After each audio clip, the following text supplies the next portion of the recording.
I'm going to call to order Town of Kennebunkport Planning Board meeting of October 2nd, 2024. And I'd like to point out that we have a full board in attendance tonight.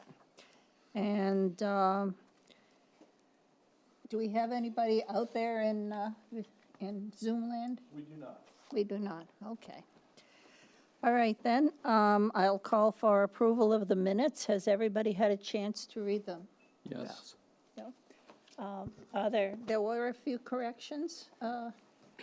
I would, there was a correction, and Tricia's provided the update to that this afternoon. I would move to accept the minutes as corrected. Okay, I'll second that. okay. Any discussion? No. No? Okay. Ed? Approved? I approve. Approve. Approved. Approved. Okay, takes care of the minutes. Let's get to the agenda. Our first item is 240702, 80 Turbot's Creek. Sarah Lone, I believe, is presenting, or no? On my behalf? Okay.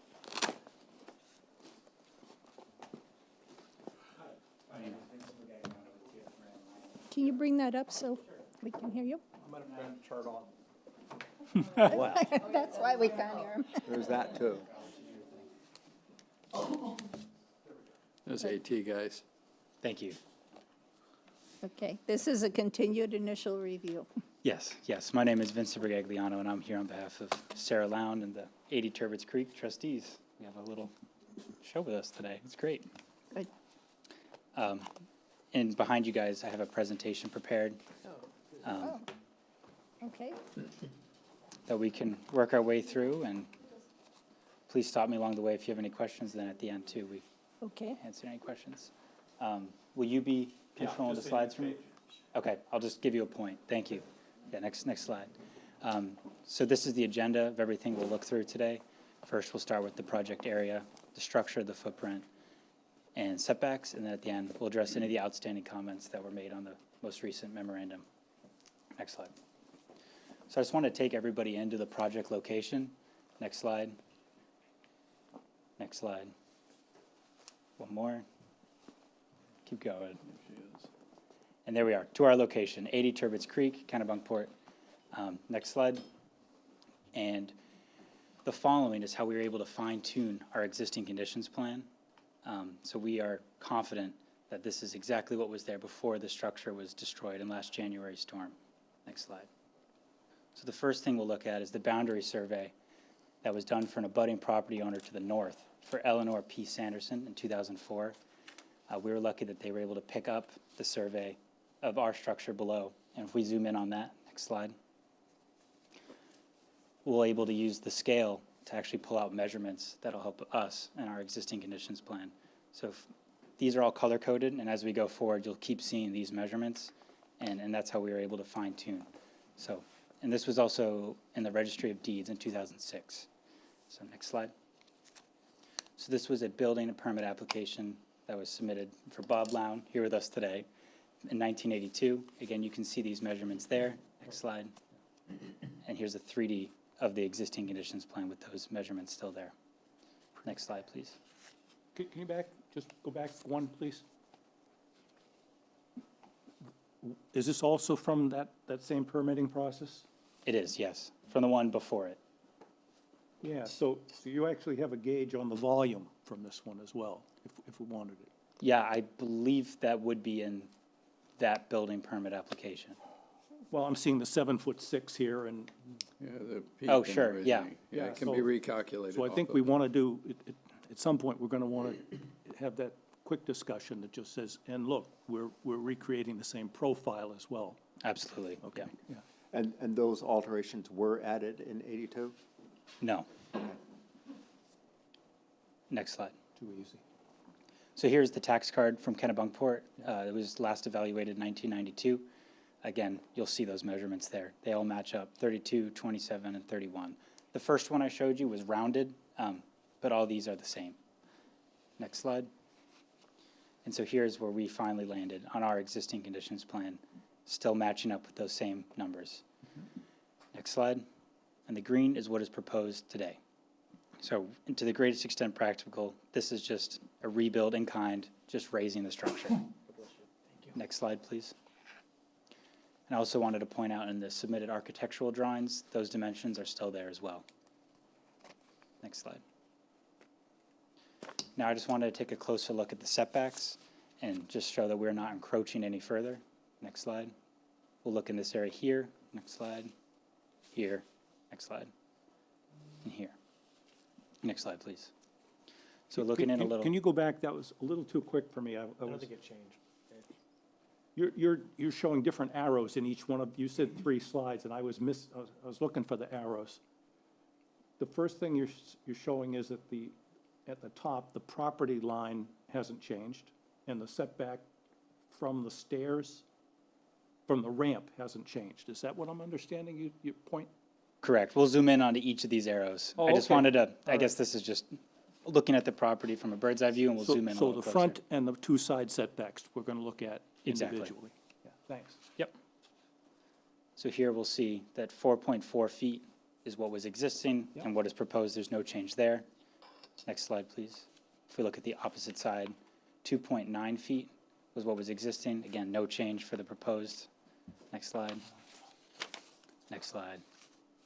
Here, we'll call out that this is 59 feet from the front setback, and then the only change there was they're actually we're going away from the setback, going to 71 feet. So there's a slight improvement there compared to the others. It's just the same. You met the setback before, you're still meeting it. Right. Yeah, on the front. Just wanted to bring us in. I think last time we talked about it, make sure it popped that we're not changing the setbacks. We just wanted Perfect, to yeah. cue us in there. Can we just look at the bottom one again, just for a moment? Yeah, please. 1 slide back. Yeah, this one here, I had trouble picking off where the property line was, where we're measuring from. We're measuring from that normal high water line, which is that, T. the T, yeah, it looks like a T and multiple Ts in a row.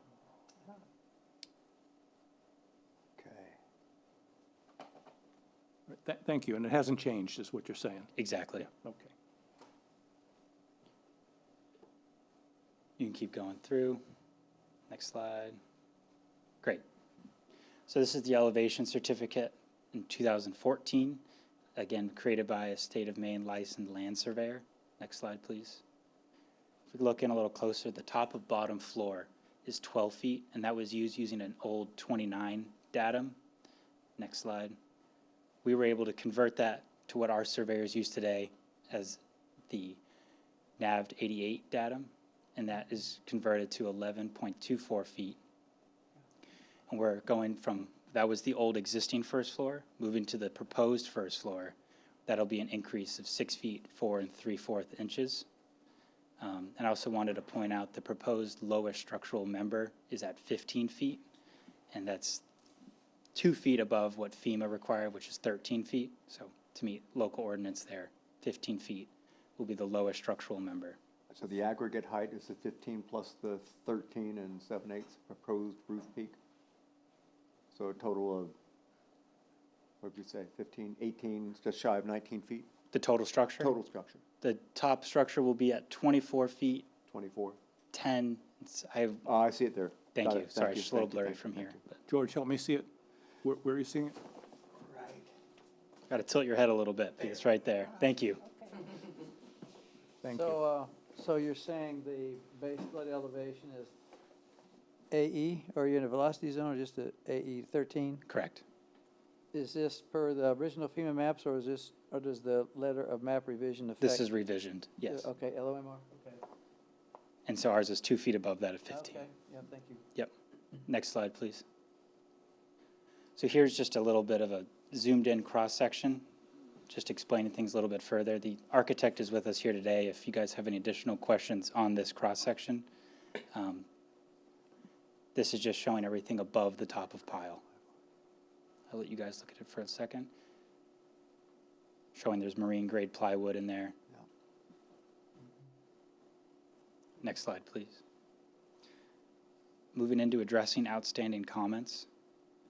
We just wanted to show that we have gotten accepted from the Maine DEP, and it's a little bit on the corner there, but the licensing number is there and it's available online. Next Next slide, please. We will also ensure that our plans are noted that they are compliant with the Town of Kennebunkport's lighting ordinance, dark sky compliant. Next slide, please. As we don't expect there to be a lot of erosion to occur with this project, as the piles will be going in with a low vibratory hammer, we have added a silt sock surrounding this project, just to ensure that nothing does run into the resource. If you guys have any additional, other ways of erosion control, we're happy to put them via turbidity sleeves. We can keep the silt sock. That we're happy to accommodate anything there. Next slide, please. So by getting accepted by the main DEP, the PBR was accepted. So that means that we also satisfy the Army Corps permitting requirements under the main General Permit 1. That is under the repair, replacement, and maintenance of authorized structures and fills. So by us getting approval there, we're also compliant with the Army Corps of Engineers. Next slide, please. By moving the structure anyway, we don't actually, no, that's actually perfect. You can go to the next slide. But if you look at the structure, we wouldn't move it anyway, would actually allow us to achieve greater setbacks. The least impactful alternative is replacing it exactly in kind. Next slide, please. To go with the floodplain management ordinance, this project, throughout the duration of it, has received guidance from a structural engineer. His name is Jack Young, and he's from Horizons Engineering. If we receive approval on this footprint, that's when he'll make his final plan, and that'll be submitted with the building permit application, or we can send that to you guys. The construction materials are resistant to flood damage, and then we also have the contractor here, Kirsten from Riverside Marine Pickering. If you want to say anything about the piles. Do you folks have any questions? The mic. Sorry. No worries. Are there any questions regarding the construction? So the sewer is connected, the sewer has been approved by the town? The connection? The sewer's gonna be connected, it'll be attached to the piles, yep, it's been approved. Which is what they requested. The So- town requested. Right. So the piles are concrete or wood, They're gonna be timber piles. timber? And 2.5 CCA, Yeah, and you're gonna drive them to some depth? drive them to refusal, minimum 8 feet. Oh, good, okay, thank you.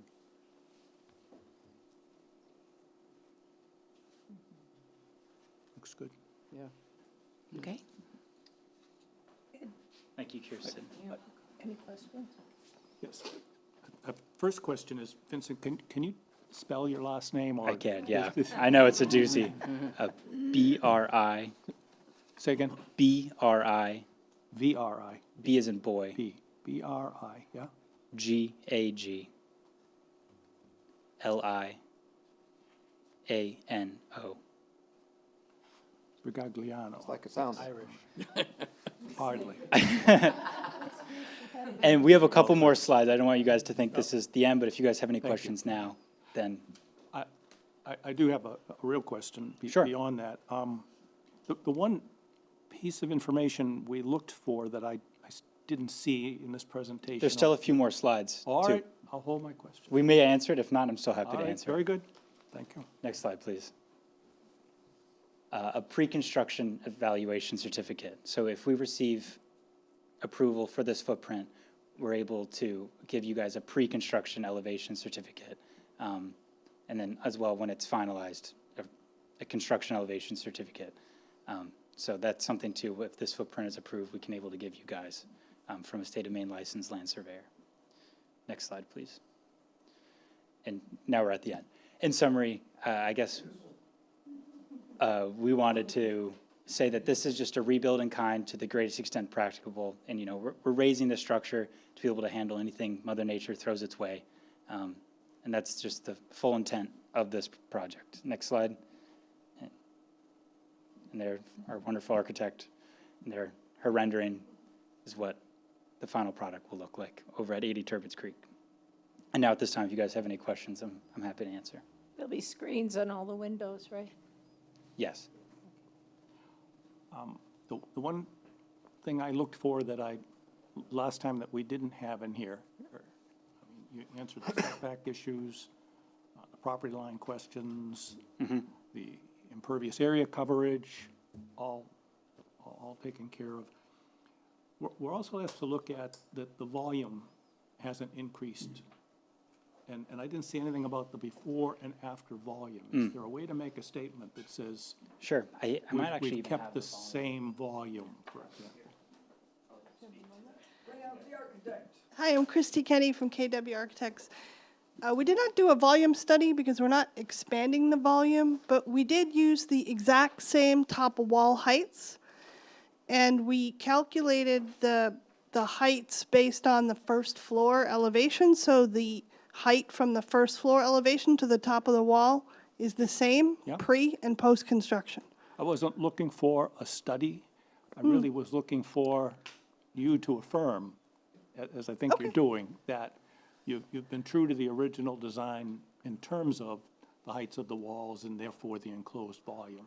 Yes, and we did provide a building section showing the top of And wall. I saw that. I just wanted to hear you say it, Okay. basically. Thank you. Just anecdotal question. Sure.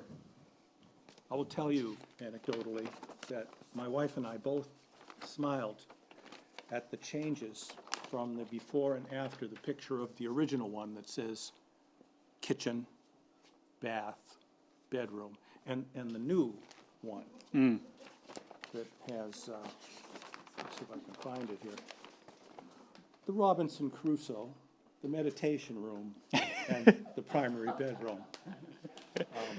I smiled. It's like, yeah, this is going to be a happy place. It looks like. I think it will be a happy place. I think you can see the happy people here today, My too. compliments to you. It's certainly higher. It is certainly higher. Well, it will be visible when it's done, which will be nice. It was a very happy place Yeah. and will be. All right. I am, the old geezer. Could you pass the microphone? No, he needs a microphone. Hold on. They're going to give you a microphone. It's for the folks at home. I'm Bob Lown, and I'm Sarah's father, and I enjoyed many years in this building, and I just want to tell you, we don't want to make any changes. Got it. And we simply want to replace the fun building that we had. Now, it was my daughter who named those rooms the funny names, so I wouldn't do that. Where do they get it? Thank you, Bob. I have a daughter also. That's all I had. It's good questions, thank you. Okay. Anybody else? Questions? I have the same question that we had on Cottage, 9 Cottage. We're raising it, therefore I'm gonna have more coverage with stairs to get there. Is that covered in the structural footprint, or does that have to be changed, or? Can you go back to the, Yeah, and I to saw the it first looked like slide? there It was looks a like li- we've given up Was that all stair? the ramp. It was a ramp. It was a ramp, And okay. they've lost that, and So they gave us, losing the ramp, you should, square footage wise, as long as it's less than, and I didn't hear that no, it's, stated that not impervious, but structural coverage was less. I believe it is.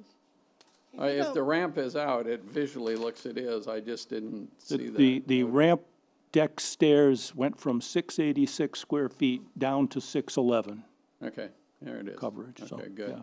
And I looked for that. we removed some deck in exchange for the other stairs. I see, Okay. yeah. Yeah, so it's a mass balance that has to work out. And when you raise it, you're gonna need more steps. It's just, It's almost like it's physics, yeah. yeah. No way around it, right. Keep running into them. I was don't we? thinking calculus, but if No. you want physics, All that's right, cool with me. whatever. Maybe we should start looking at the energy it takes to get up the stairs. We're going to do physics. So I just had one, so it wasn't clear to me what the slope of the existing roof is. And so in terms, if you could just verify in your final drawings that the slope for the new roof is the same as the existing one, then that'll simplify the volume question. The straight answer is yes, we're gonna match the slopes. We have actually on the elevation certificate, I believe, a peak and that's what we used to determine what the exact slopes were. We have a peak elevation and a top of wall Okay, on the elevation certificate, so that's how we recreated the roof slopes. okay. That big roof is like a 1/12 pitch. It's a Yeah, pretty yeah. shallow roof. Pretty shallow, yeah. Mhm. So that's the reason I was asking. There'd be a temptation to increase the pitch, I I want think. to increase the roof. Yeah. Can't, That, because it's but it Okay. would be nice to increase the roof, but. yeah, well, that's why I was asking. Yep, okay, thank you. Thank you. Okay. Other questions? No? No. Are we ready for a motion? Yeah, I would move to accept this application. Okay, I'll second that. Agreed? I agree. Approve. Approve. Okay. Thank you all. Approved. Thank you. Okay. Thanks, Good guys. presentation. Is it possible to get the presentation electronically? It's on, It it got is? posted this afternoon by Sorry, Nadia. I didn't check before I came. Yeah. Well, okay, it's there. I also have a paper copy too, if anyone would like, of that presentation. No. Yeah, you I would? would. You have to Sure. write, I have to write this up. gotta so write it, yeah. That would help me. Right. Ed is the case manager, and he will write up the findings of fact. And they will be available, and they'll be read during the next you. meeting, which will be 2 weeks from now. And the findings of fact will need to be recorded before any permit is issued. And there'll be a public hearing. You gotta Oh, have I'm a sorry, public, yeah. I'm sorry. We haven't had a public hearing. on this. Oh, Will you have the findings of fact by the time of the public hearing, do you think? I'll have the next meeting, yep. Okay, all right, next meeting will also include a public hearing. Okay, for any. Expect any neighbors to object? All right.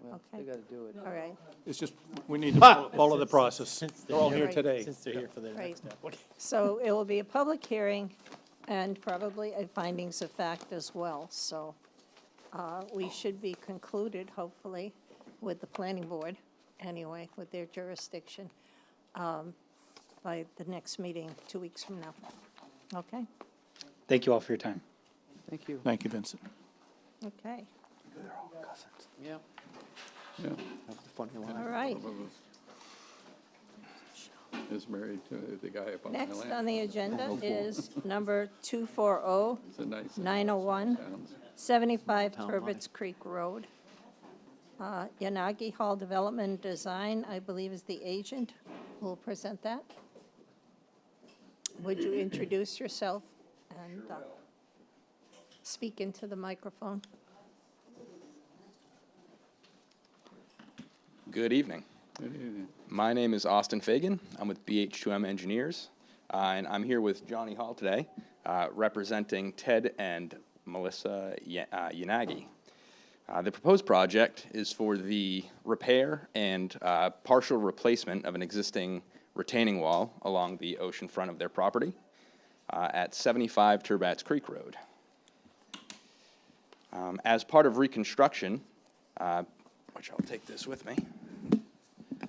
So what we're looking at here is on the plan, this is actually an existing structure. It is shown as proposed building, but it was built a few years back. We're looking at reconstruction of the portion of seawall along the frontage of their property. The intent would be to bring the wall to its original height, which there is a portion of undestroyed wall from last year's storms. So the entire wall will be brought back to that elevation. And then the intent, or why it's out front of the board, is the hope to raise the wall 1 foot above what was previously there. And that's just to provide some additional protection from any storms that may take place.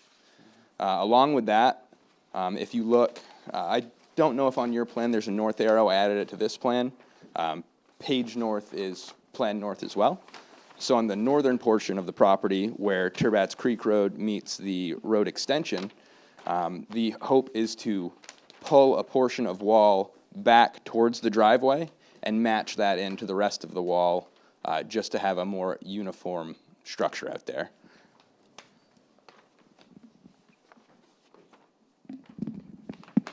The project has received a NERPA PBR from the Maine DEP. That was submitted some time ago by the applicant. And there's really no other topics that are being changed on this site, no site aspects, I should say. So it's relatively straightforward, and I'd be happy to answer any questions that the board may have at this time. Thank you. Okay. One question, Austin. On the application page, it talks about percentage of lot occupied by buildings and other impervious, total of about 11.4, something like that. And on the plan, the one you have up there in the upper left-hand corner, it has some different figures. Okay. It says that the coverage is 16.4%. So I was wondering if you could reconcile. Let's see, off the top of my head, I don't know which number would be correct, but Yeah. that's definitely something that we can, And I think they're both less than 20%, and it doesn't, I would have said it doesn't look like you're doing anything that's going to increase the lot coverage, but I think maybe you just explained that you're going to extend the wall a little bit where it wasn't before. So actually, what's going to happen is the existing wall is I guess it'd be like a stone wall line closer to the water. So the intent is this red line I just drew Yeah. is the existing wall, and the hope is to pull it back towards the driveway just to have a more consistent structure rather than replacing it jetting out towards the water. Okay. Let me ask it a different way. Percentage of lot occupied by other impervious walkways, parking, I assume that's the wall as part of that. Yes. Why is it going up from 4.1% to 4.25%? If all you're doing is repairing it and moving it a little bit? It's probably just from the skew of the wall and extending it a little bit further out. I can verify that with all the calculations, but you are correct, yeah. Just a rounding error Yeah. is what I'm hearing, okay. Exactly. And so if you could, just for the next time, just clarify which of these, since this was a proposed drawing that was working from, I'm assuming that the new one is probably more accurate, but if you could reconcile that, that's the only question I had. Absolutely, thank you. Austin, we've got 5 photographs. Yep. Does that part of the wall show up on any of those photographs, just so I can see what I'm looking at? The place, excuse me, Where you're the gonna part that's being replaced. Skew, where you're gonna skew the wall. Skew, let's The see. skew. Let me go The through gore. those pictures real quick. It's You may- okay if it doesn't, I just was curious. Yeah, if you look at, let's see, how many, so we have one. It would be the second picture in, more or less, would be, you can see the end cap or the end portion of the wall with a mortar cap. Yes? And then it's all broken up. Yes? So that's the destroyed portion that's gonna be Right. brought back towards the driveway. Okay, you're just gonna tilt a bit to the left, Yep, exactly. headed to port, thank you. Absolutely, thank you. Are you talking at the top of here where you're pulling the wall back? Or are you Correct. talking down where the driveway is? You mind if I look at your plan since you're pointing at it? So the change will be in this Here. location right here. Right. So that's the existing, and it'll be brought back towards the driveway Okay, right so you're there. bringing the, okay, so it's the road, not the driveway that you're bringing. Oh, back. yeah, yeah, sorry. Okay. I just wasn't completely sure there. Yeah, That's that portion. My apologies for that. yep, Just bring it this way. yep, okay, now I understand. It's a heck of a storm. You're not wrong.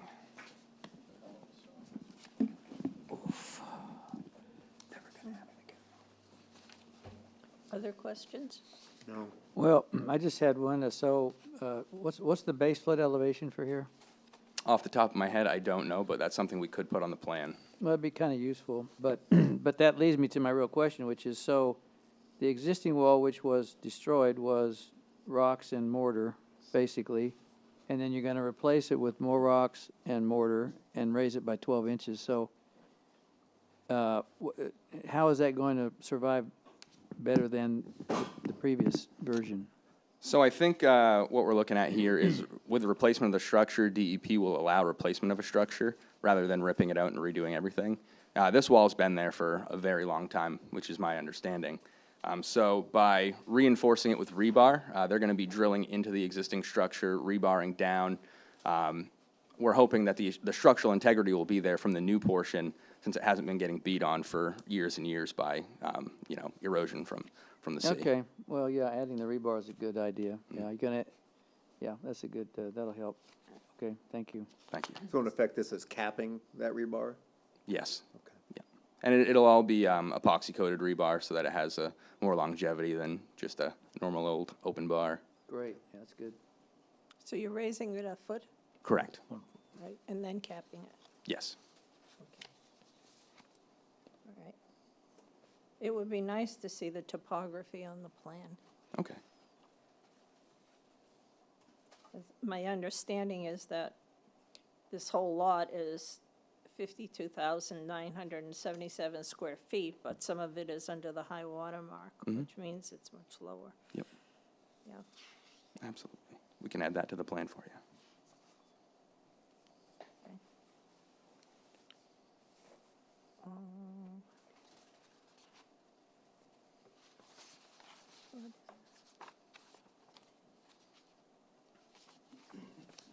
Will there be drainage behind the wall for when it gets topped? So you don't have the washout and suction?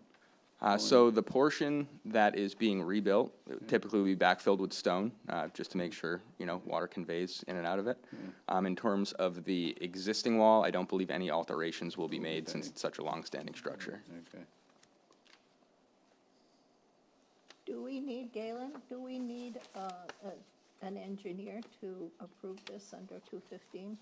Yes, because it is in the flood zone, we would require them to get certification from a professional engineer. That's me. What form of certification would you be looking for this? The plan should be stamped from an engineer. Yep. To make sure it's not going to have an impact on the floodplain. Okay. Yep. All right. I can take care of that for you. Okay. Other questions from the board?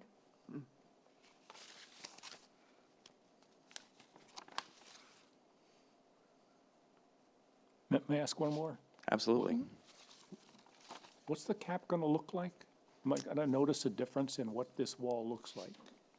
So, When I drive by it, am I gonna say, oh, look at that nice shiny new cap? Or is it gonna say, oh, it looks like that wall's been there 100 years? I think that is the intent. If you look at the second picture in your packet, it shows just more or less the end stub of the wall, but it's a mortar cap. So it'll be gray, much like concrete, slightly rounded over, just to match what the existing wall has on, well, this is the end, but I guess further into the extension of the road. Exactly. Well, So You're saying the except for the lichens, you're gonna try to make it, uniformity is what is Thank you. being looked for here. Right.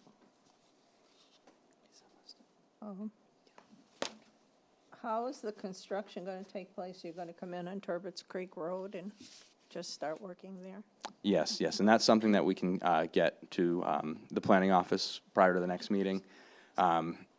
Just a plan of how to make sure that, traffic's not blocked in the area. It'll be relatively light chance of there being blockage once material's brought in.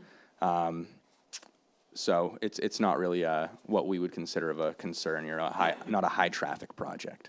So you'll basically bring the materials in and store them and then bring in people to work on them? Correct, yes.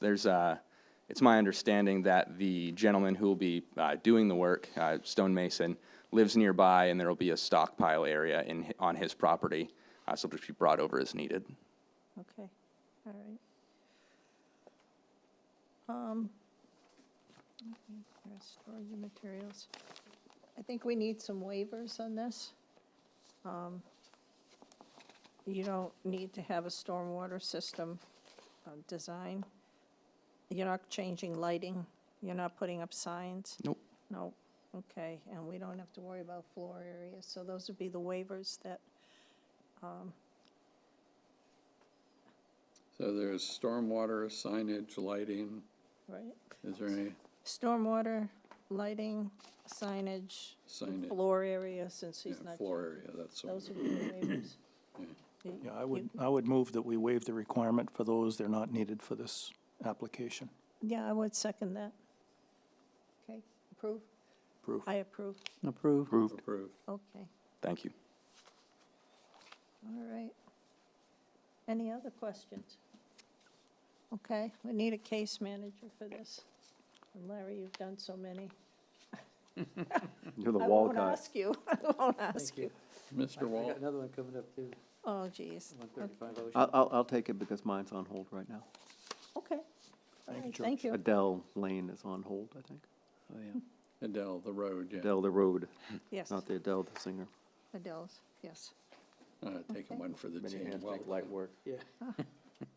Thank you, George. you'll owe me. Will be I owe case you. manager. I owe then. you. I'm taking easy ones. Yeah. All right. So, do we have a motion that the application is complete? I would move that this application is complete. Just a point of clarification, if they could just submit the information, in the planner's memo, we mentioned, section 219, there are floodplain standards that need to be met. So just on those conditions, if you do not mind, that they provide a statement from the engineer that this is Right, meeting the criteria of section 219, 4G 1A and B, and then section 219, application for a permit for a flood hazard development certificate, just as long as those are taken care of by the next meeting. have you got that, George? I do. And then the document stamped by the engineer, Yep. right? Yeah. Make sure all that's taken care of. Thank you. Okay. So, can I amend that motion then that the application is complete when you've submitted the information that, I'm not gonna go through that whole description again, section 219. The outstanding comments in the planner's memo. They're in the memo, in blue. There you go. Okay, Well done. Sounds good to me. so, second? Second, yeah, okay, Okay. well, George can second. I would agree. I agree, it's Agree. complete. Agreed. Yeah. Agree. Oh, yeah. Okay. So, in 2 weeks' time, if we have this information, maybe 7 days ahead. Yep. Okay, is required. We can go ahead with a public hearing. Awesome. Okay, Thank you. Thank you all for your time. Thank you. Thank you. okay. And with that, I'll go Okay, ahead, if I reading. can find my agenda. We have three, excuse me. Sorry to interrupt. Is there any chance, and I may have missed this, that there could be final approval on the next project with the findings of fact if the public hearing goes well? That would depend on whether George has enough information to produce the findings of fact. If we've got the information that's outlined in the memo, I think we Right, should so be it would okay. behoove you to get that information as soon as possible, so he has time to write the findings of fact. That sounds like And a it plan gets to me. reviewed. Perfect. We will try for that, yes. Thank you. Appreciated. Have a good night. Thank you. Yeah. Okay. you have a copy to read? Nope. That's why I asked on the way in. All right, Oh, man, we got a pen, just like going to the bank. Oh, boy. given that, I may want it. We'll pass the pen down, you get it back. So I need some too. I Do you have, said we'll- do you have my findings as well? Yep, do you want Okay. them now? Yeah. okay, We'll see. We'll read over one another. I said we'll pass the pen down so you get it back. All right, thanks. Thank you. all right, next on the agenda are three findings of fact to be read. Who would like to take the prize of going first? Oh, I'm excited. Shall we do 9 Cottage Avenue? Yeah, we can do 9. Why not? There we go. That's a good one. You've read it already, have you? Yeah, it's Oh, good. yeah. Is it a good ending? No, that's you, I'm not gonna tell you. Okay. I only like happy ending. No, this is a happy one. It may not be a Robin Crusoe or whatever room, but That was fun. it's good. All right, Kennebunkport Planning Board finding of facts and decision. Application of Mark and Jennifer Gallagher? Gallagher. Gallagher. That'll do it. 9 Cottage Avenue, Kennebunkport, Maine, 04046.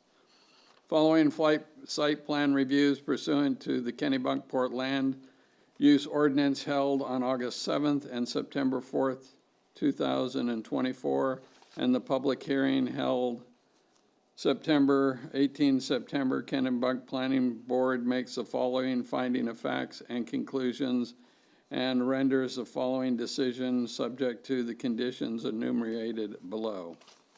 Finding the facts are as follows. The owner of record and applicants are Mark and Jennifer, how do we decide to pronounce it? Gallagher. Gallagher? It's that simple, huh? With a mailing address of 9 Constitution Road, Kennebunk, Maine, 04043. The property has a street address of 9 Cottage Avenue, Kennebunkport, Maine, 04046. The applicants are representing themselves on this application. The property is identified as map 34, block 2, lot 7 of the municipal tax assessor's map. The property is in the Goose Rock zone and entirely within the resource protection, coastal wetlands, and shoreland zone, and is in flood zone AE elevation 10. The applicant demonstrated legal interest in the property by providing a warranty deed for the property and recorded in New York County Register of Deeds, book 16176, pages 824 to 825, on October 5th of October 2011. The applicant provided a copy of correspondence with Maine DEP that the applicant stated that the project falls under section 4.38 MRSA SS 480-Q sub SS 34, which states that the requirements for being exempt from permitting when elevating or replacing an existing building foundation in an email dated 21 May 2024. The lot is legally non-conforming in area and frontage. The property area is 4,122 square feet and has a 60-foot of frontage along Cottage Avenue per the information provided by the applicants. The existing residential structure is legally non-conforming due to setbacks, and the existing right and left sides do not meet the minimum 15 feet, and the existing rear setback meets the required 15-foot minimum. The existing front setback does not meet the required 20-foot minimum. The existing residential structure is legally non-conforming due to lot coverage, and the existing lot coverage is 40.51%, which exceeds the required 20% minimum.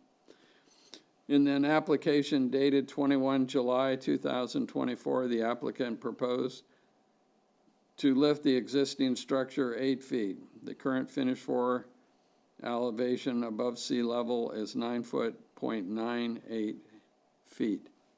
9.98 feet, or 2.05 feet above grade, with a new finished floor at 10.05 feet above grade, at an elevation above sea level of 17.98. The current roof peak is at a 25.17 elevation above sea level, or a 17.24 above grade, with the new roof peak at 25.24 feet above grade, below the max 30-foot limit. The flood hazard area is AE 10, with a base flood elevation at 12 feet above sea level. The proposed left and right side and front setbacks would remain non-conforming as the dwelling is being lifted in place. The proposed structural coverage will remain at 28%, with any structural coverage increase resulting from the increased stairways to be offset with reductions in the existing area. The plans provided by the applicant show a living area and volume will remain the same as the dwelling is being lifted in place. The applicant intends to save the trees located on the southeast section of the property utilizing appropriate protection techniques. If the trees are harmed or cannot be saved, they will be replaced with the same kind of trees immediately upon completion of the project. The applicant requests waivers from the use of all the floor area requirements of the Kennebunk Land Use Ordinance, as there is no proposed change to the use of floor area. Waivers are approved by the planning board. Pursuant to the requirements of Article 10.10A of the Land Use Ordinance, the planning board shall approve the site plan application unless it makes a negative ruling in one or more of the following identified findings, which would otherwise compel denial.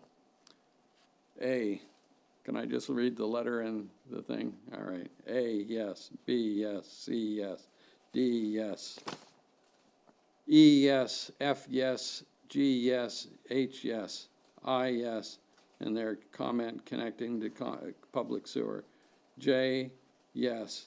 K, yes. L, yes. Comment, public water. M is non-applicable. N, yes. O, yes. P, non-applicable.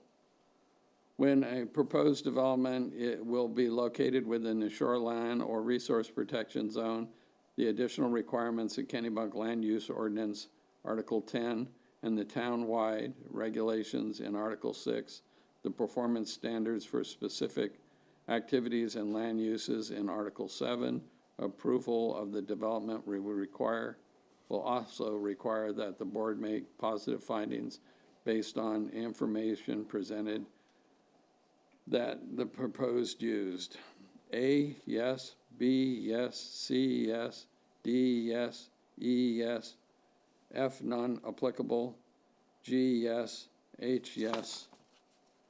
Any negative findings by the board means the applicant has been denied. The applicant is otherwise complete. Conclusions. Now, Articles 10.10A of the Land Use Ordinance mandates the planning board shall approve the site application unless it makes one or more findings and one or more identified findings that would otherwise compel denial. As noted above, the board makes no such findings. The decision of the the site planning application identified above is hereby approved. Conditions of approval, if any, pursuant to the Articles 10.11 and 10.12E. The applicant pursuant to 10.12E shall notify the planning board prior to transfer of rights to construct the approved project. The applicant must record a copy of the decision and provide proof of such recordation in the York County Register of Deeds before any permits may be issued or before construction activity may commence. The application shall comply with the terms and condition of the Town of Kennebunkport Ordinance, dated 18 September. Why is it dated 18 September? It should be October 2nd. Probably when you wrote it. Yeah.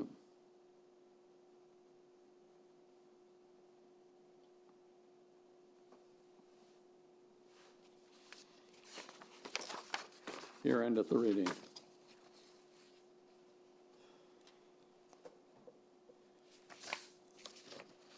Next. I'll make a motion to accept the findings of fact as read. Second. Okay. Ed? Agreed. I agree. Agree. Agreed. Agree. Okay. One down. Next finding of Nadia's pen. fact are Yeah, that's it. Make sure Nadia gets her pen back. 9 Cleves. Well, nine, probably want please. to keep it circulating. It's like going to the bank, they give you a pen. Yeah. Item 240704. Okay.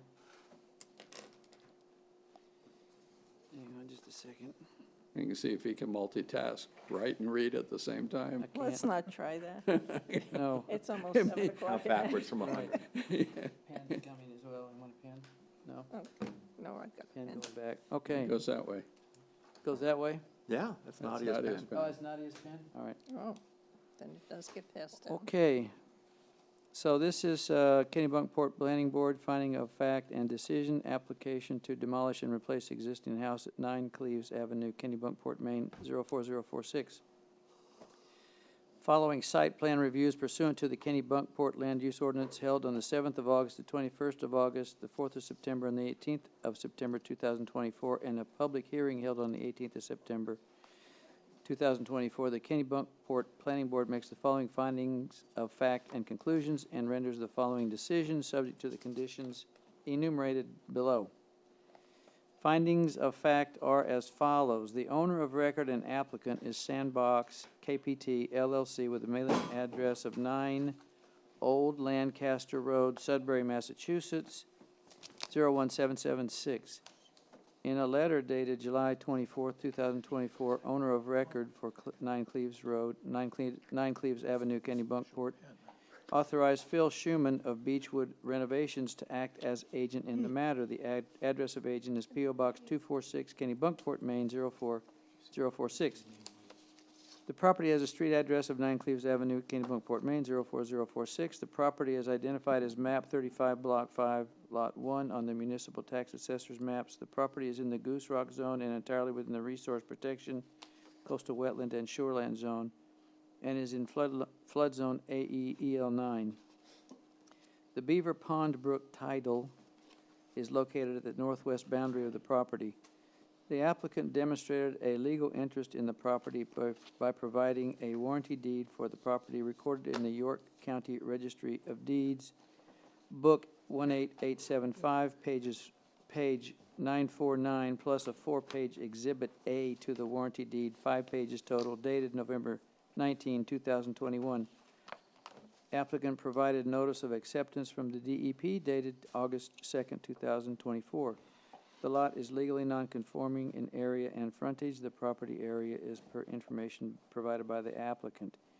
The existing residential structure is legally nonconforming due to setbacks. The entire property is within the 250-foot shoreland zone and is therefore nonconforming. Additionally, the existing right side, the southeast elevation, does not meet the required 15-foot lot line minimum. The existing front, which is southwest entry elevation setback, does not meet the required 20-foot minimum from Cleves Avenue. In an application dated the 24th of July, 2024, and updated on 24th of September, 2024, the applicant proposes to demolish the existing private residence structure and replace it with a slightly larger 2-story residence placed on a new foundation substantially located where the existing foundation will be demolished.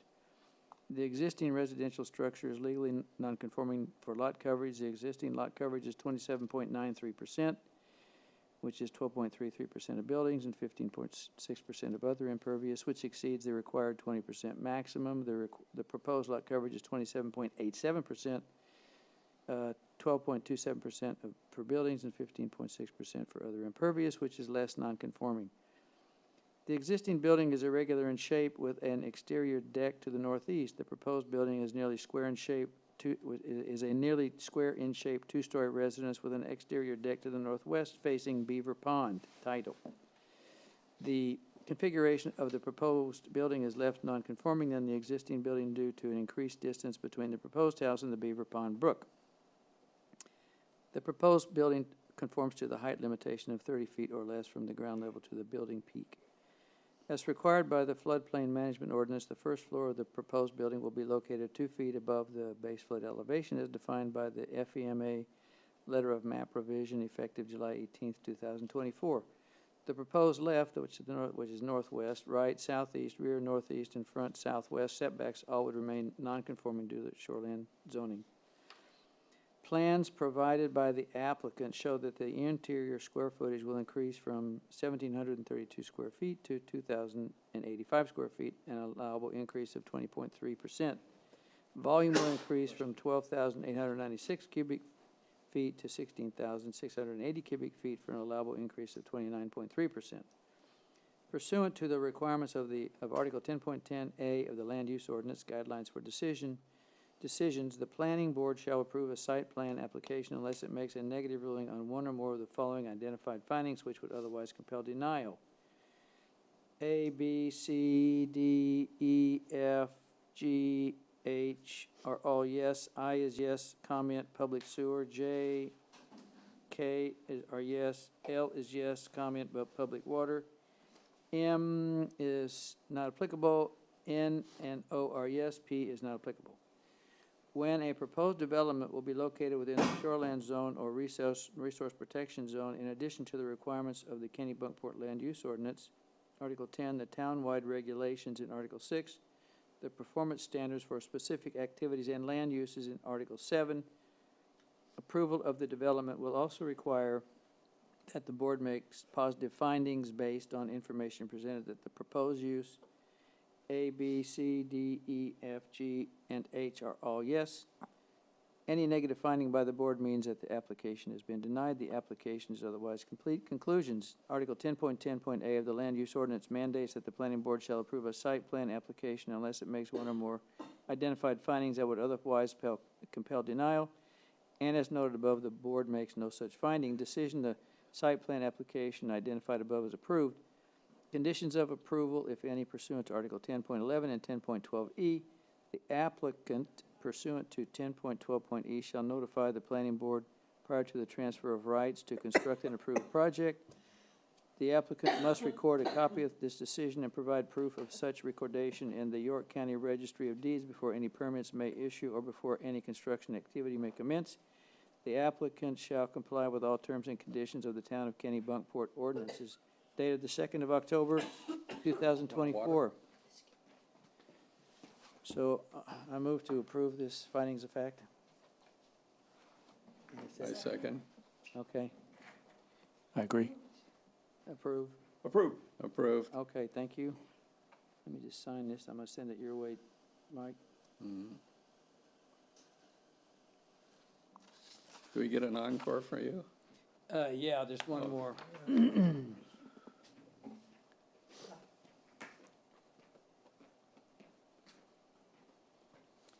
Okay.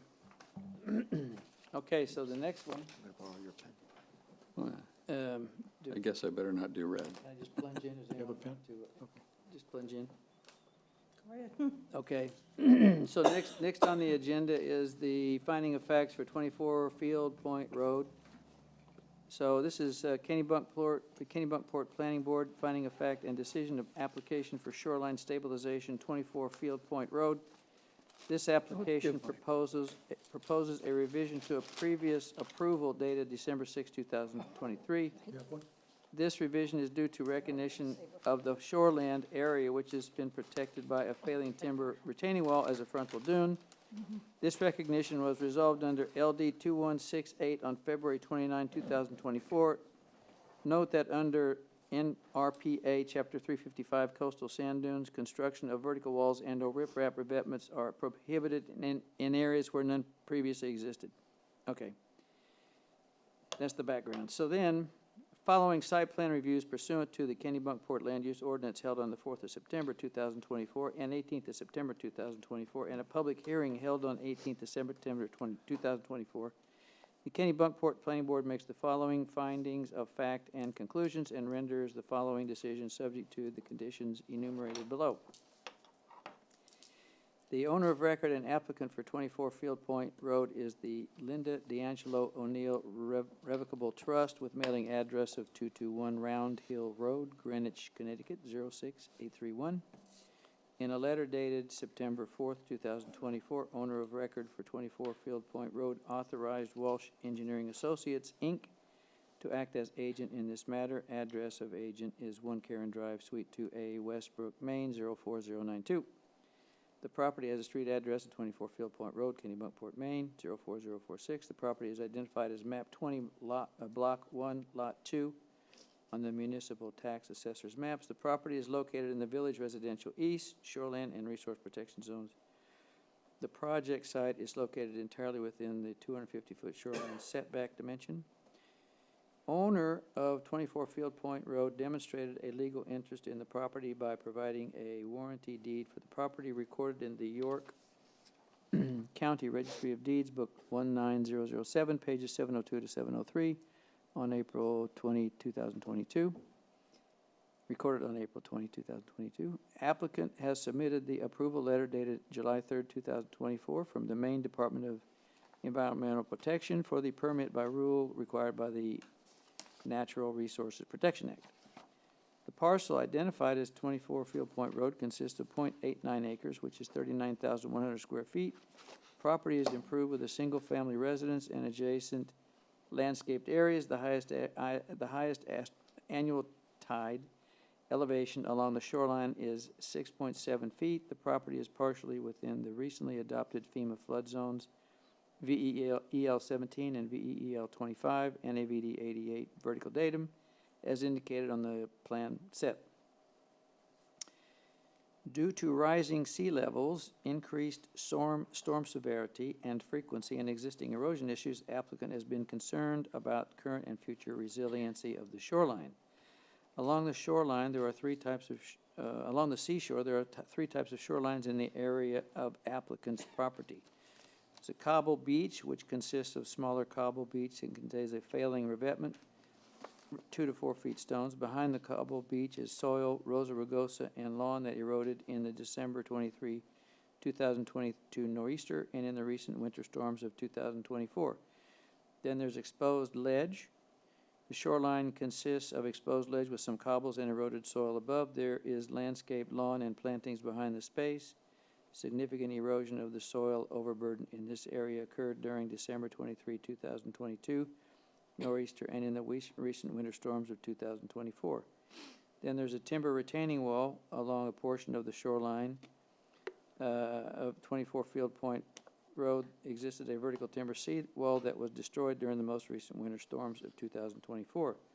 Proposed development: the shoreline will be stabilized with riprap revetment and a replacement wall as follows. Exposed ledge.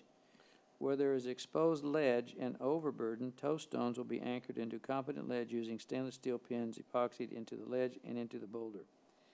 Larger boulders will be placed behind the pin stones and geotextile used to separate the soils from the revetment. Existing shrub vegetation will be removed, saved, and replanted behind the revetment. Timber retaining wall. The timber seawall will be removed. In place of it, a granite retaining wall will be installed to elevation 14 NAVD 88. Granite blocks will be secured to competent existing ledge by excavating and setting stones adjacent to the cobble beach. The back side of the retaining wall will be secured using a Tensar Sierrascape retaining wall system. Existing shrub vegetation will be removed in the area behind the reconstructed wall, but will be revegetated with a combination of beach plum and Virginia rose.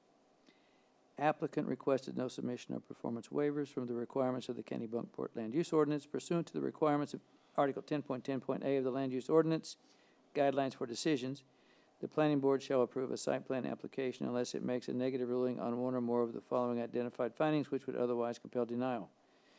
So, A, B, C, D, E, F, G, H, I, J, K, L, K are all yes. L is not applicable. M is not applicable. N is not applicable. O is yes, and P is not applicable. Okay, so then when a proposed development will be located within the shoreline zone or resource protection zone, in addition to the requirements of the Kennebunkport Land Use Ordinance, Article 10, the townwide regulations in Article 6, the performance standards for specific activities and land uses in Article 7, approval of the development will also require that the board makes positive findings based on information presented that the proposed use, okay, A, B, C, D, E, F, G, and H are all yes. Any negative finding by the board means the application has been denied. The application is otherwise complete. Conclusions. Articles 10.10.a of the Land Use Ordinance mandates that the planning board shall approve a site plan application unless it makes one or more identified findings that would otherwise compel denial, and as noted above, the board makes no such findings. Decision. The site plan application identified above is hereby approved. Conditions of approval, if any, pursuant to Article 10.11 and 10.12.e. The applicant, pursuant to Article 10.12.e, shall notify the planning board prior to the transfer of rights to construct an approved project. The applicant must record a copy of this decision and provide proof of such recordation in the York County Registry of Deeds before any permits may issue or before any construction activity may commence. The applicant shall comply with all terms and conditions of the Town of Kennebunkport ordinances as well as the Maine DEP approvals. Dated the 2nd of October, 2024. So I move to accept the findings of fact. I would second that. And I would agree. Approved. Approved. Approved. Okay, all right, thank you. Yeah, Nina had to step out. She asked me to Yeah, lead while she was absent. okay, So that's the end of the facts. that's it. Yes, we need to sign those, Yeah. and then there is, the next item on the agenda is for other business. And as listed, there's a memo that I know Galen put out via email. I don't know if everyone's seen it. Memo from the Planning and Development Director. Galen, would you Absolutely. tell Good us evening. what that is? Good evening, Board. Yes, so planning and code staff have noticed an uptick from residents because of the change in the FEMA flood maps, that now a lot of structures that are already existing are looking just to be vertically elevated. Under your current land use ordinance standards, that would normally require a site plan review process, especially in shoreland zoning. However, the language does grant the authority, in the memo, we cite the language where the planning board or its designee may review and approve proposed plans to elevate existing nonconforming structures. So no new construction, no existing expanding footprint. You're just expanding the existing nonconforming structure, elevating it above to comply with the floodplain management ordinance. And so staff is requesting that the planning board just make a simple motion. That way we sort of memorialize this in our minutes, that the planning board has allowed the code enforcement office to be that designee for that specific situation. All other ones, if they're looking to move the structure to be in more conformance, if they're, looking to make any expansion of structures, they'd still have to come back to you. It's only for existing non-conforming structures that are being elevated. The only thing that hits me is that same kind of goofy thing is I raise it, I'm gonna have to make a bigger footprint because I got more stairs. Yep. Which seems counteracting. Yeah, I'm raising it to getting out of the flood, but I can't raise it unless I have other stairs I can get rid of or deck I can shrink. Yep. And so you can't, if you just had a building, no decks, and you raised it, you can't do it because you need more footprint for the stairs, which seems ridiculous to me. So we are looking at a solution to address it in a new revision of the land use ordinance that would address that concern. It would exclude stairs from the lot coverage calculations because that is such a, it's a frequent issue. Yeah. For those properties. Yep. But even in the meantime, I mean, the code enforcement office, much more so than the planning board, deals with the land use ordinance day in and day out. It's their full-time job. I don't think, we would do a better job at assessing whether or not the coverage is changed than they would. It They're just- seems to be two competing regulations. Yeah. That are diametrically opposed, that it just has to be fixed, so. I you think can there's make merit in saying, given the reality of climate change and the likelihood of this continuing, I think the town should be allowed to Absolutely. decide whether or not to support such a change to the ordinance. And I don't think it's unlikely that it would be approved, but it would have to be approved. Yeah, and it just seems otherwise you got one ordinance saying you got a lift and the other one saying you can't. Because, and it just, you see, make your stairs steeper or use a ladder. Well, give up some driveway or Well, no, whatever. it's the structural thing. That's what we ran into at Cottage. It's structural footprint, not you gotta give up driveway or patio or whatever. You actually have to change your deck size or your other stairs or whatever. Which it's not an impervious, it's a structural coverage is the way I understood it. Maybe I got it wrong. The other concern is setbacks as well. Yeah. Stairs are considered structures, Yeah. so also with some of these smaller lots, it's going to be difficult.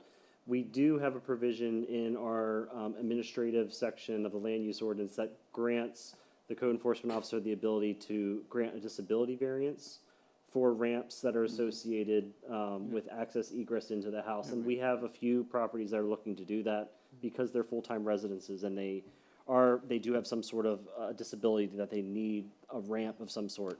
So in those cases, we do have the ability to grant, sort of an exemption. But you're correct, we need to really clarify this in our land use ordinance to address the concerns. And I remember another Goose Rocks one where they were putting in a ramp, but it doesn't have to meet ADA requirements for a non-business. You know, you can make it steeper, but then you gotta get up the goofy thing.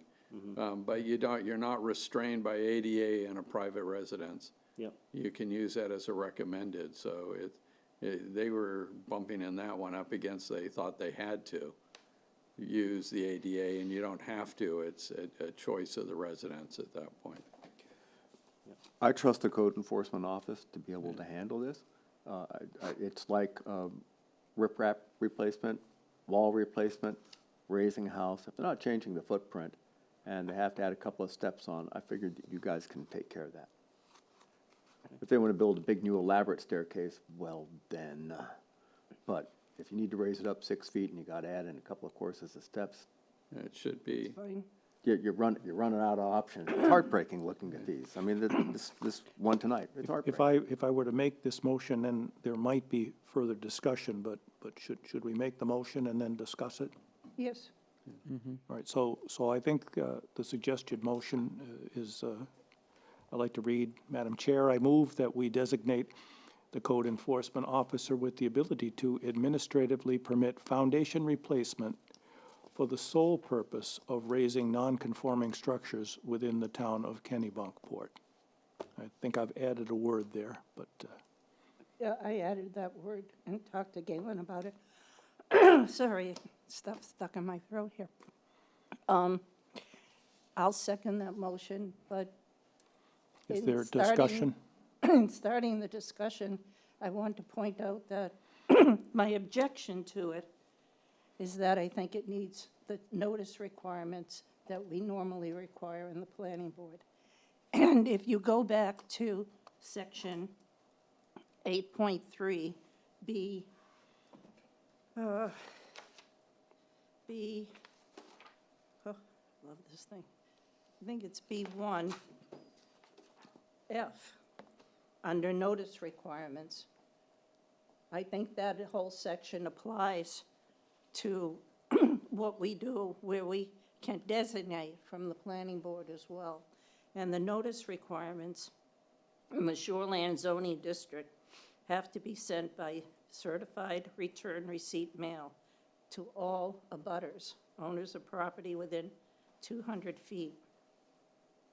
And it has, and you can't issue that kind of expansion, replacement, or whatever it is, to be issued prior to 10 days of mailing the notification. In fact, I would make it 14 days. That's the only problem I have with this.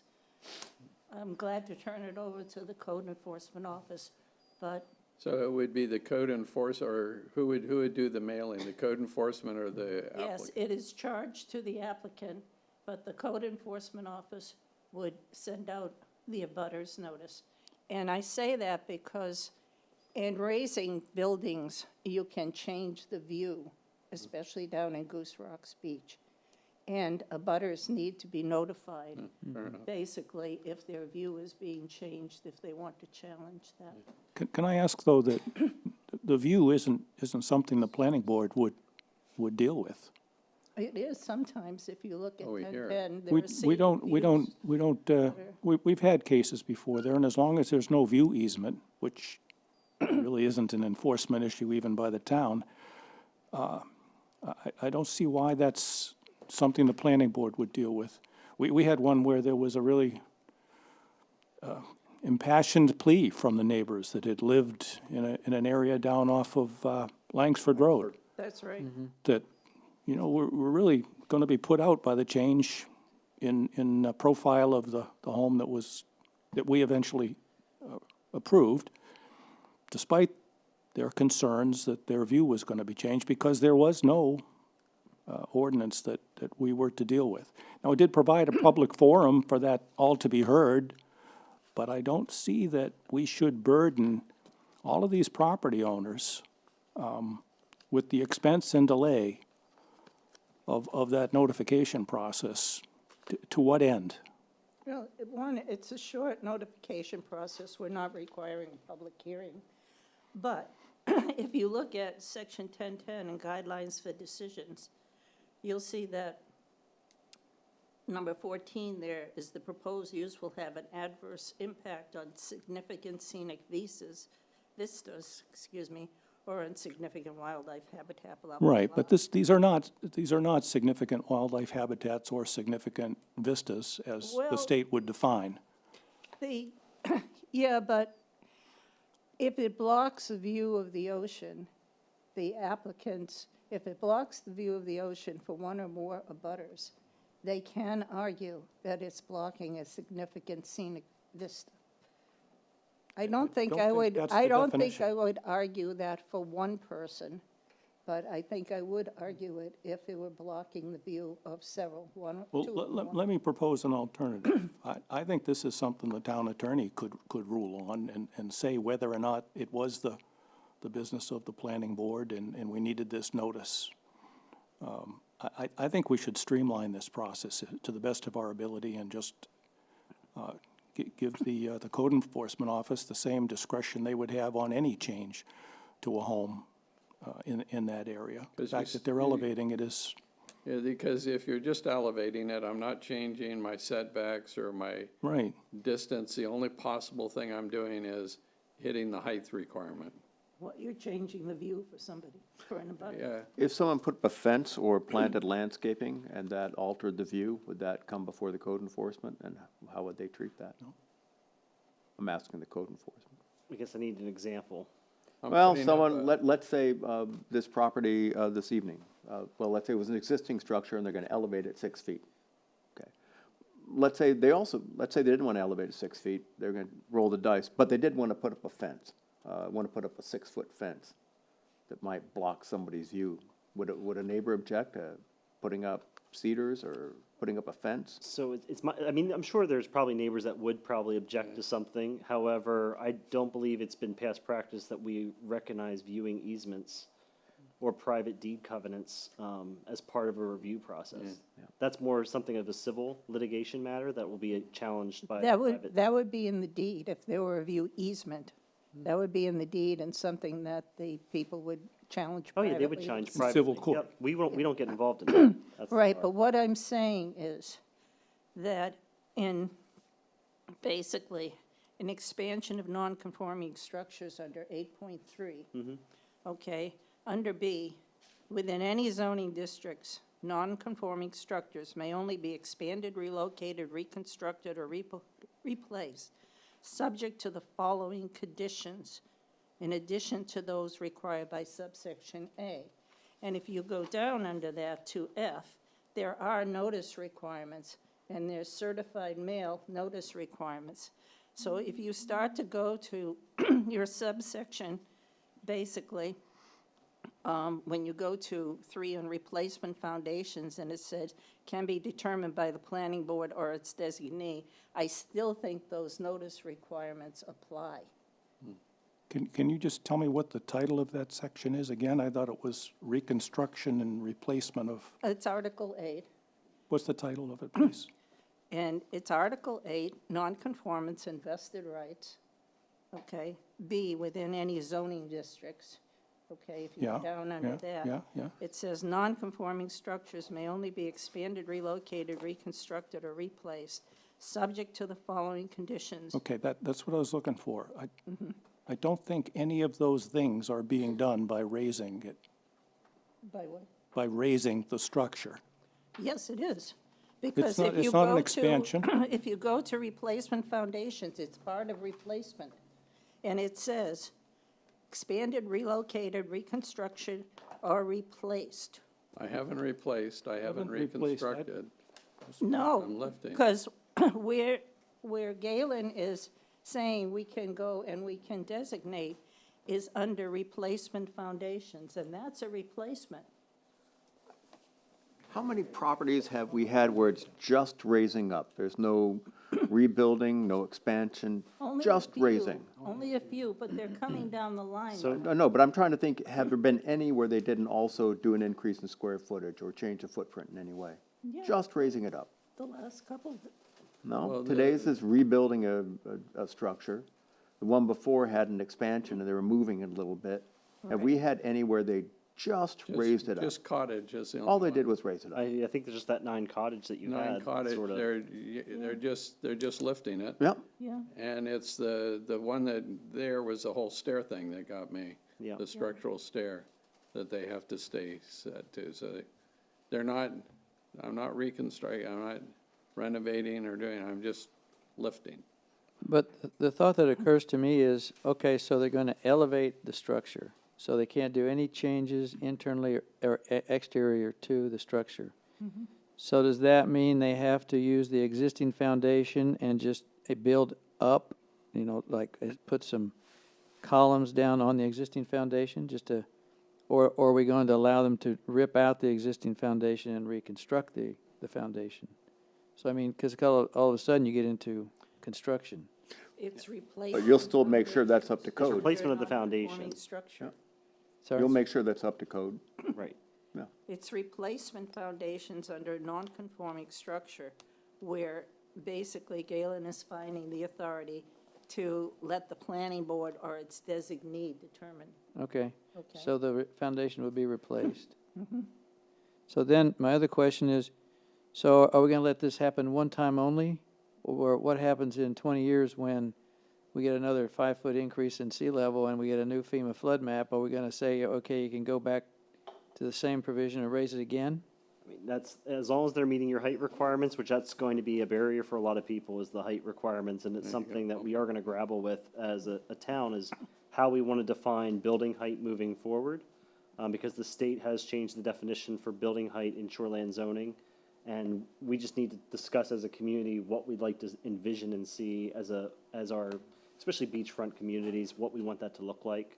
So it is gonna be a discussion we're going to have. But yes, under that scenario, by granting the code enforcement officer the authority, if the FEMA maps change again and they say you can increase the height again, it would be the same practice. As long as you're staying under the 30-foot or whatever. max height. Maybe, tonight went up to 24. What if it had been a 2-story house?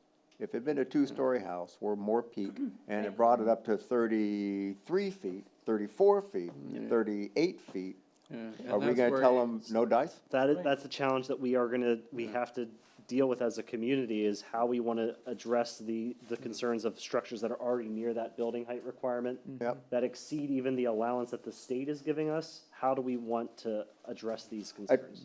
So it's a conversation. It is, because at some point, Yeah. somebody has to say no to something. Yep. We can't just keep, raise it Well- up 50 feet. I mean, there's gonna be a limit. I will share with you that there are people in this town that are at that level that want to increase above the height, and we've already told them no. Yeah. So, and I said, unfortunately, I have to say no to you because this is what the That's what ordinance ordinance says. That's what the state. We're looking at making changes, but right now I have to say no. Yeah. And that's, I'll go back to Nina's point. I know there's a sense of urgency about this for people who want to raise their house. Yep. Because they have faced tragedy and heartache, and they got more on the way. And I still think that you need to send, like, blasting. I get a notice. I get a letter in the mail. I think you put a notice up that says, these people are raising a house.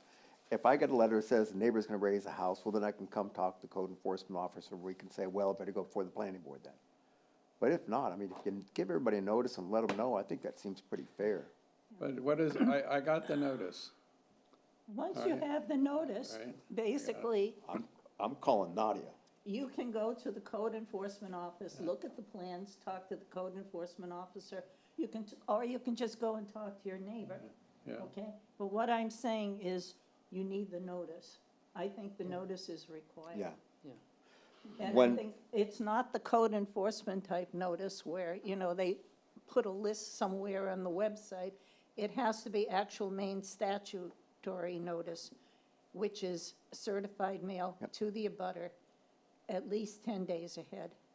so I think the chair makes a valid concern, and it's something I think I can talk to the town solicitor to verify what procedure code, if you do designate the code enforcement officer, we will work with with Amy to make sure that we are in compliance with the state law Yeah. for notification requirements. Yeah. I did want, just to have a different perspective here, I did invite, former planning director Warner Gilliam here to, because we did have this conversation in my office, and I thought he would give a, I wondered why he was here all night.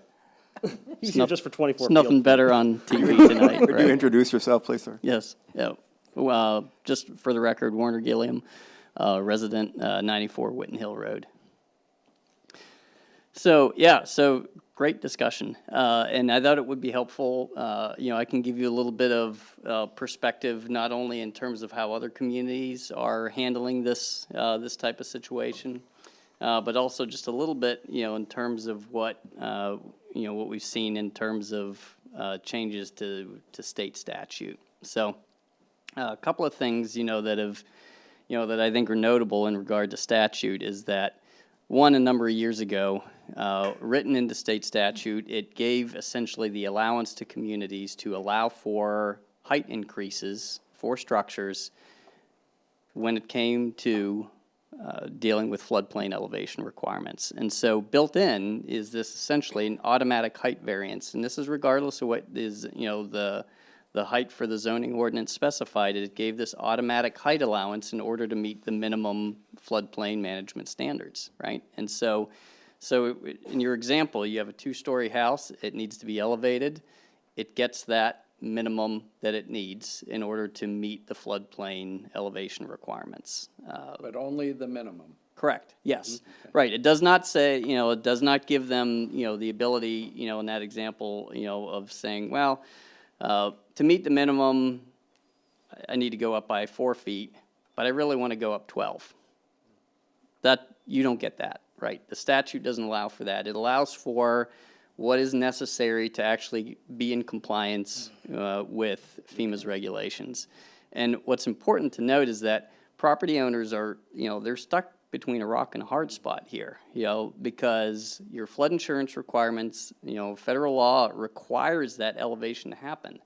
And so, to a certain extent, so I have an abutter who comes in, that may object to this. Well, there are a lot of other overwhelming arguments to state that they're required to do this. This isn't an option, this isn't a choice.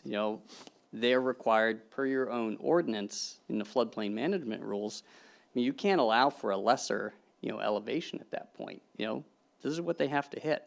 And so to a certain extent, and I don't want to, discount the opinions of abutters, but it really doesn't matter, at that point, because you have mandated elevation requirements for these improvements. If you hit if you hit over 50% of the replacement value of the structure, you've got to meet those elevations. To a certain extent, it's a bit of a non-negotiable. So that's an important thing, to recognize. Statute has recognized that.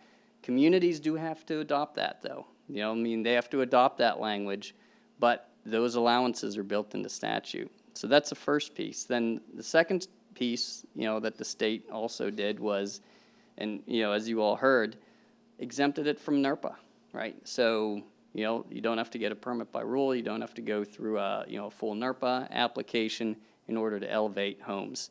And this is another important piece, because even though a NERPA, or even though a permit by rule is this 14-day process, there's sometimes a fair amount of additional application work, that has to happen before that.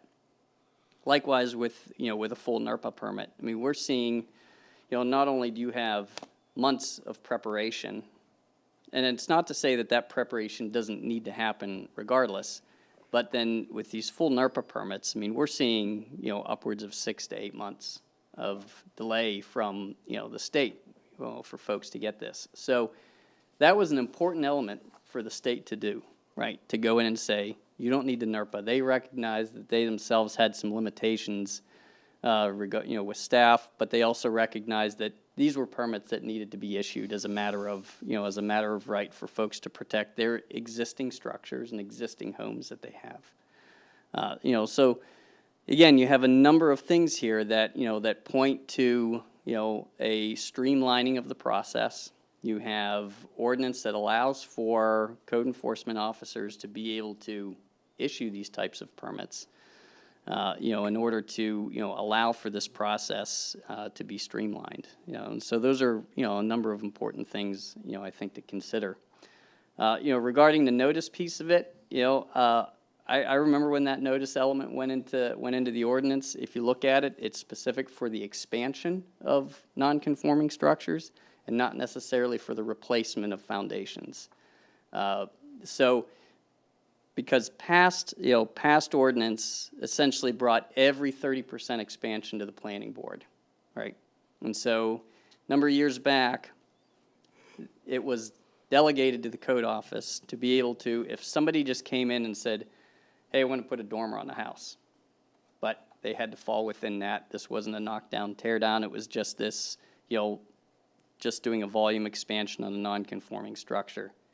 That piece was delegated to the code office, but the notice requirement was kept, right? And if you look at it, it deals with the expansion of the non-conforming structure. Replacement of foundation is not deemed to be an expansion of the non-conforming structure. So I think there's an argument there that would state that the notice requirement doesn't apply, in that case. But again, not that it's bad practice, to do notice. There are some communities that notice everybody for everything, and so that's, it's not a bad practice to do so. But I don't think that it applies in this particular case where it's just replacement of foundation because it's not deemed, an expansion of the structure. I think that's all I got for the moment, but. Guess for me, the key was up to the minimum. Correct, yes. So, but I didn't see that. Is that in your note, that it's only up to the minimum? No, Or so we're saying any elevation, so we're going above and beyond what? they could, but they can't exceed their building height for the. Right, that's the governor on the top, is you can only go up until you hit the ceiling.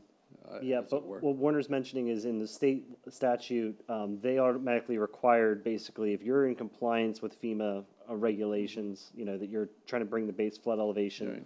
2 to 3 feet above base flood elevation, you're allowed to exceed the building height for that Correct. zone. And so as an example, what we've done with other communities is that we'll document, here's the amount of structure, right? We'll document, as an as-built, here's, finished floor to ridge, right, as an example, and as an as-built drawing.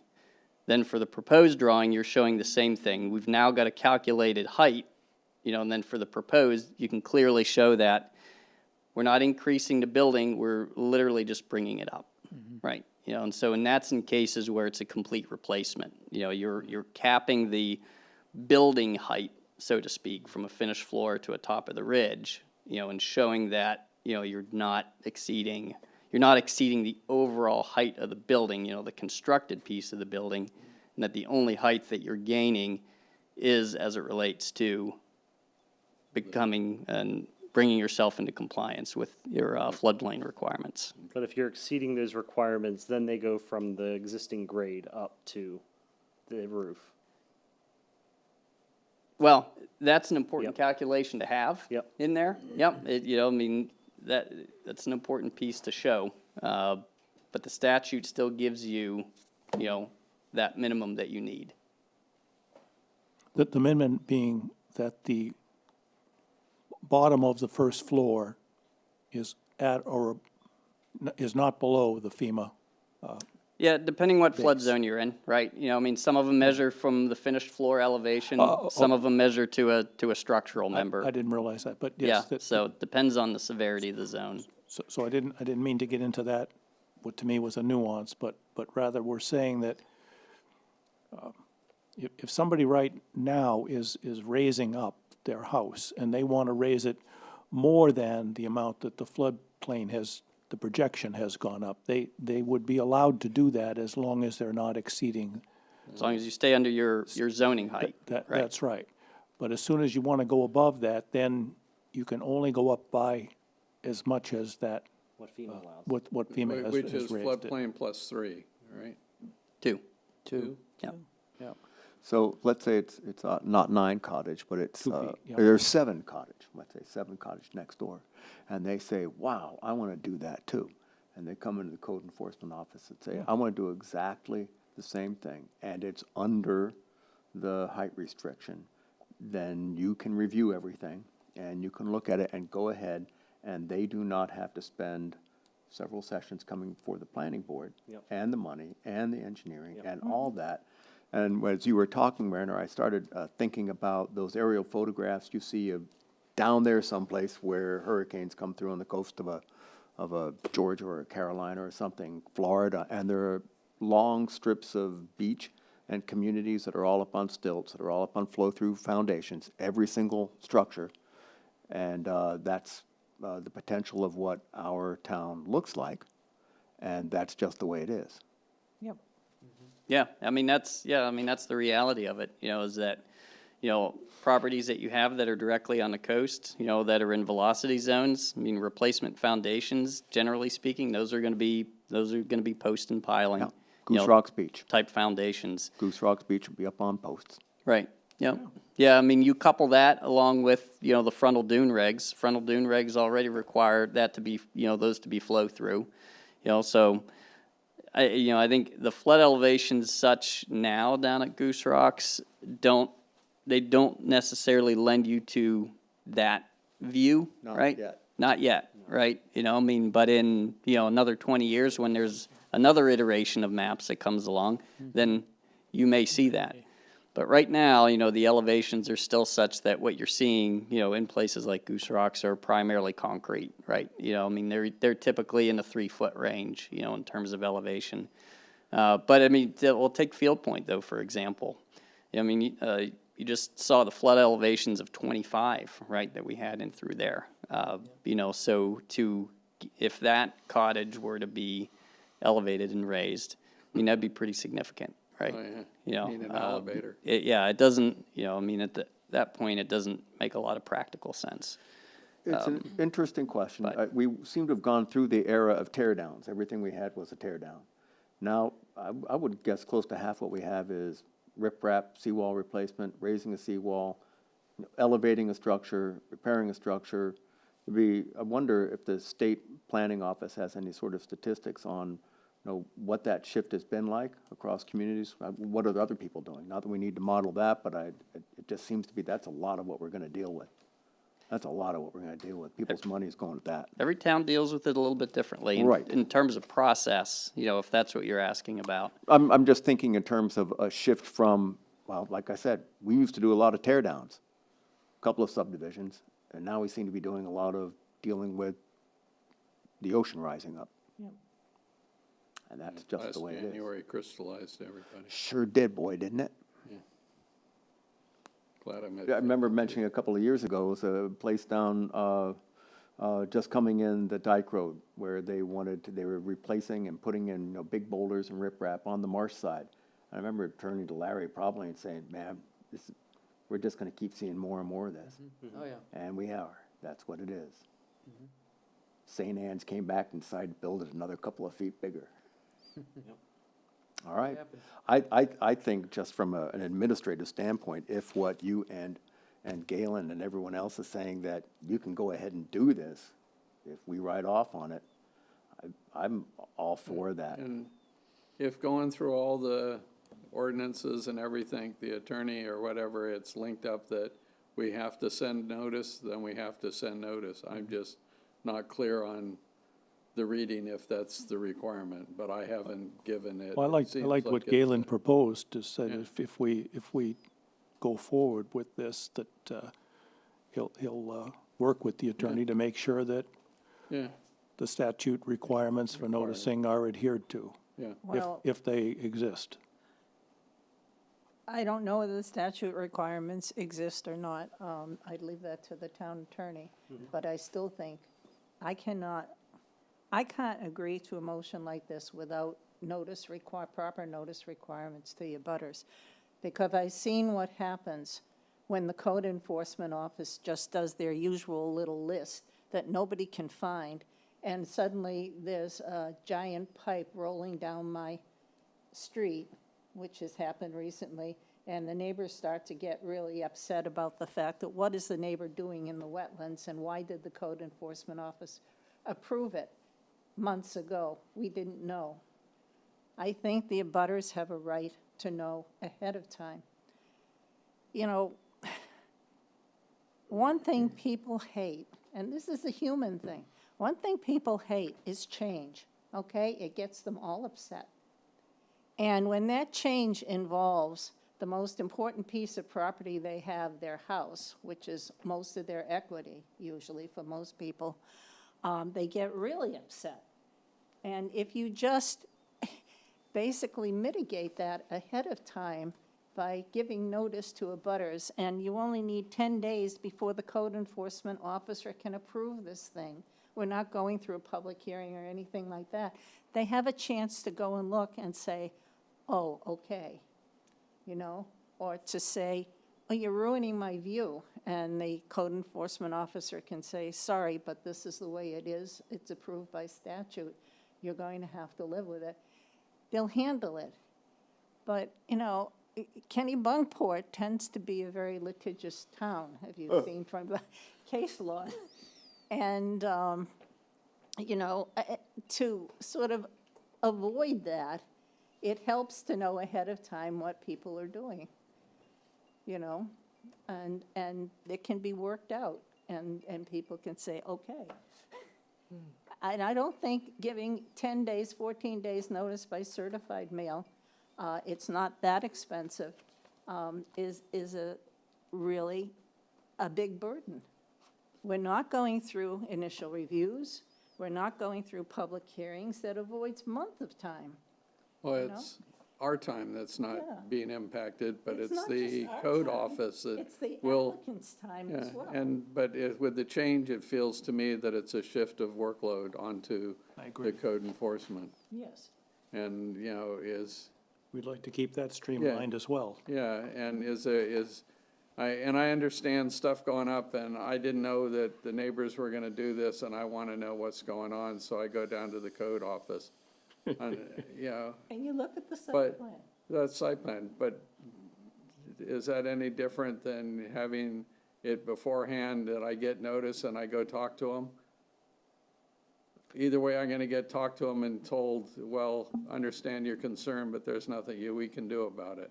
The problem is, they don't get notice beforehand. Oh, they will. That's your problem. Well, no, it's just I either get notice beforehand or I see the truck show up. The outcome's the same either way. That's right. It is, but But from, it's from a a- neighbor's standpoint, what makes you more, to Nina's point, more nervous or more upset is if, you know, there's nothing worse than going out and seeing someone surveying the land, right? And all of a sudden there's markers up on your property. I don't think that, I get the administrative burden. I don't think that what Nina is saying is, I've been in other communities where you get notice. I mean, most of them you just throw in the trash, you don't care. I mean, but 10 days telling the neighbors that you're gonna be raising your house, they're not gonna be able to do anything about it, but it's not gonna, it's just gonna, I think it's the right thing to do. What would be the objection to giving somebody a notice? Why would that be a bad idea? I would say, if I was an applicant, the cost of mailing it certified would be a cost, especially if you have to do 200 feet to all butters that are surrounding the property. Especially, I think in Goose Rock's beach area, that would be a lot of properties. Yeah. My suggestion is if you decide to go down this route of, you know, maybe some kind of public notice process, just do first-class mail. That way it's First-class not mail. a huge burden cost for, What is the cost of a certified letter these days? Probably about 10 It's bucks. $10 a Yeah. letter. Under $10 a 10 bucks. letter and I feel like, I And mean, what's the cost for application to go before the planning board? A lot more. is it 3? More. Yeah, Yeah, much more. Yeah. I- plus the certified letter. right, plus the certified. I So- agree, first-class mail is actually faster today than is. certified. And it's first class. and that's how, any other town I've lived in, that's how you got it, first-class mail. Yeah. And you could also put it on the town's website, I suppose, right? Oh, boy. Yeah, and nothing scares anybody more than getting a certified letter. Oh, Right, yeah, well, yeah.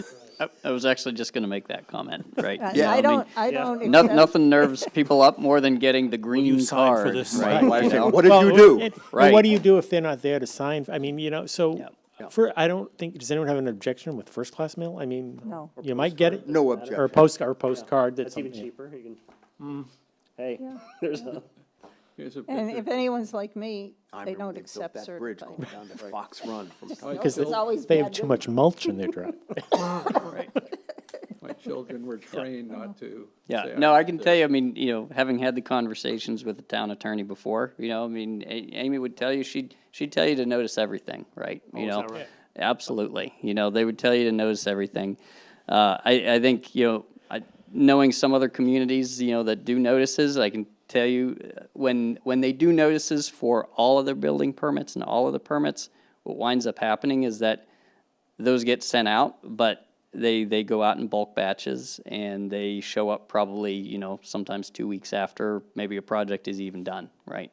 Just because of, administratively how that works. So I think it's important if you are going to do that, right, you have to be a little bit strategic in terms of what it is that you're choosing to do that with, and, in terms of what type of burden that places on staff. The reality of it is that when an application comes in, staff is already looking at it, right? Before it even goes to the board. Something like this doesn't absolve, an applicant from, still doing the proper building code submissions, right? And the building code requirements, like all of that still has to happen. I mean, that doesn't, the planning board doesn't dictate that. I mean, the building code requires that, so that is already all happening anyways.